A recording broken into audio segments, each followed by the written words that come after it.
J'ai mis 50 milliards d'économies à partir de rapports parlementaires signés par des députés socialistes ou de gauche et de droite.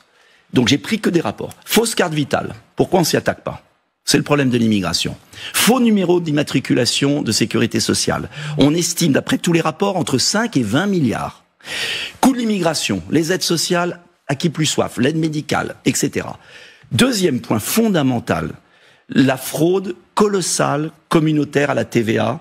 J'ai écrit un rapport, j'étais député de l'année à l'époque. Les carousels de TVA. Les carousels de TVA. La Belgique a réussi à les enlever, pas la France. 20 milliards. Vous avez ensuite l'Union européenne. L'Union européenne, sous Chirac, Jospin, on donnait 1 milliard net. C'est normal qu'on donne un peu d'argent net, c'est-à-dire plus qu'on reçoit. Aujourd'hui, on va arriver, on a dépassé les 10 milliards, on va aller à 15 milliards à terme. Le tarif de l'électricité, sortir du marché européen de l'électricité pour éviter des boucliers tarifaires qui nous ont coûté une fortune. C'est pas moi qui le dis.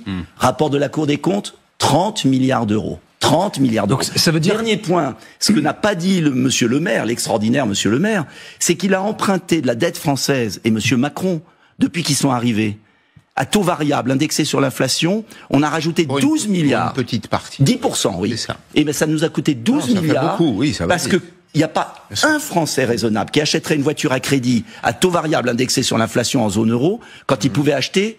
Donc voilà, c'est pas compliqué, c'est très très simple. Et il n'a pas parlé encore des, je sais pas combien de milliards, là, minimum 12, 13 accordés à l'Ukraine, etc., etc. Donc de l'argent, il y en a. De l'économie, on peut en faire là où c'est nécessaire. Il vient de le dire. C'est pas moi, il se base sur des rapports parlementaires signés par des gens de gauche et de droite. Donc c'est pas une histoire d'esprit partisan ou je sais pas quoi. Et donc aujourd'hui, il est facile de trouver cet argent. Simplement, il manque certainement une chose.